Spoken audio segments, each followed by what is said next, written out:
yun! Kuya Bugs! Ha? Tulungan niyo kami! Bugs! May binanggit po si Kuya Bugs bago siya mamatay.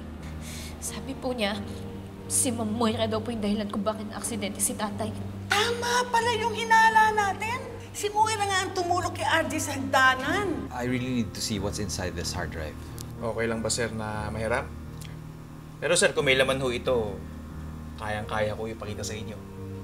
Alam mo ba na pinagdasal ko na sana bigyan ako ng lalaking na tunay na magmamahal sa akin at mamahalin ko din. At binigay ka sa akin. Kaya dapat ikaw ang priority ko. Oh my God! Mami, wala na yung hard drive ng CCTV! CCTV ng alin? Yung CCTV ng accident niya! I heard you and your mom last night. If this is about the hard drive. Ano bang laman nun na hindi ko pwede makita? Does it have anything to do with my accident? Dad naman. Andun ba sa hard drive ang video kung saan makikita na may ginawa ang mami mo kaya ako na-aksidente? Please tell me the truth. Si Moira ba? Siya ba talaga ang rason kung bakit ako na-aksidente? Kung bakit nakalimutan ko kung paano maging doktor? Kaya nabura ang kalahati ng buhay ko? Dad, hindi ko alam. Hindi ko alam. Oh. There's nothing to tell kasi wala na namang laman yun eh. Oo nga, walang laman. Dahil pina-check ko, binura ang laman. Ang tanong, why did you erase it? Dad, please, hindi ko alam. Hindi ko na maalala. Hindi na importante yun.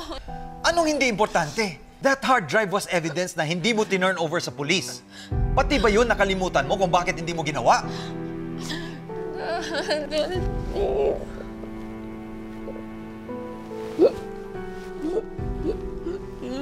Zoe, stop lying to me.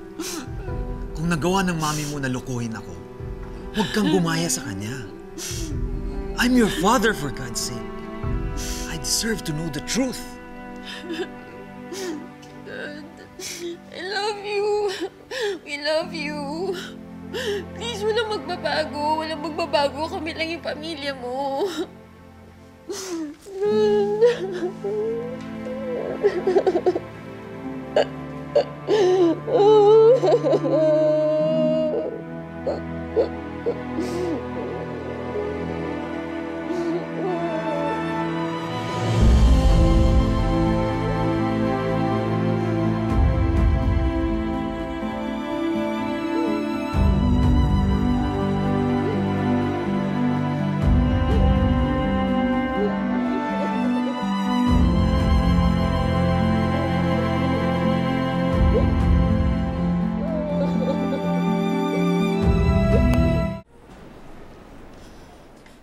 Zoe, what happened?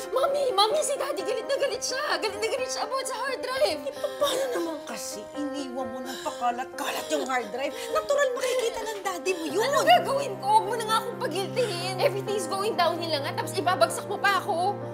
Para naman kasi wala ka natutunan sa akin. Kapag gagawa ka ng kalokohan, sisiguraduhin mo walang maiiwang ebidensya. Look what I did with the cellphone, di ba? I destroyed it. Eh, ikaw! Wala nang laman yun, di ba? It's as good as destroyed. Yes, but for your father to find out ba ikaw pala may hawak nun? As of now, I cannot find a good reason kung bakit hindi mo binigay sa mga pulis yun. Para malaman ng daddy mo na sila may hawak. I know, wala nang laman yun. But for your dad to find out that you have possession of it, parang hindi nag-iisip. Buti na lang wala nang laman yun.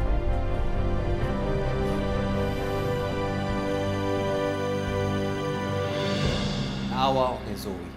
Ang dami ko pa naman sanang tanong sa kanya. Pero wala na ako nagawa nung iniyakan ako ng anak ko. But would she have answered? Eh, sabi mo nga, puro iyak lang at saka drama ang ginawa niya sa pagsagot niya sa mga naunang tanong mo. Pakiramdam ko talaga pinagkakaisahan ako ng mag-ina. Mahal ko si Zoe pero lagi na lang niya kinakampihan si Moira.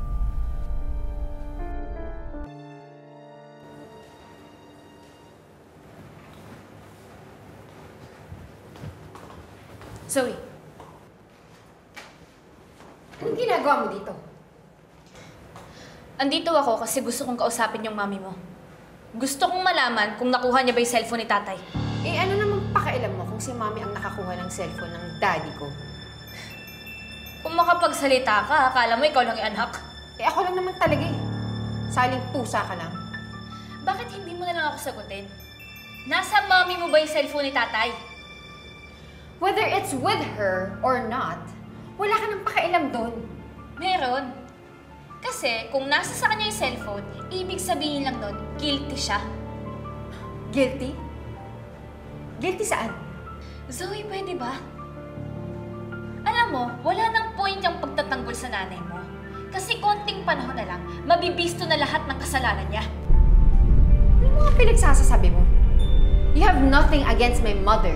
Yun ang akala mo. Pero kung ako sa'yo, Zoe, mag-isip-isip ka na. Kasi malapit nang dumating yung karma ninyo na matagal na namin iniintay.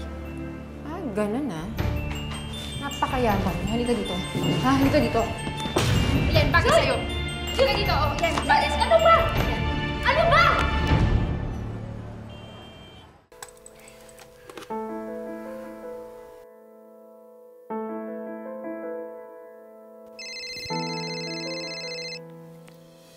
Hello? Doc, Richie to. Yung sa IT shop. Richie, yes, kumusta? Good news, sir. Na-recover ko yung mga na-delete na files sa hard drive. Ano yung mga na-recover mong files?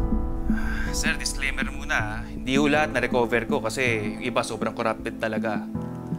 Pero yung mga na-recover ko, puro mga CCTV footage. Yung parang sa may restaurant. Kasi ito, parang meron sa lobby. Basta, sir, marami. Kaya hindi ko ma-preview lahat isa-isa. Sige, ako na lang titingin. Nandyan ka ba sa shop mo sa Delgado Mall? Yes, sir. Dito ako. Sige, papunta na ako dyan. Ano yan, pare? Pinagawa kong hard drive. Ayos na raw. Hard drive? Para saan? Para masagot na yung mga tanong ko kung ano talaga ang nangyari nung araw ng aksidente ko.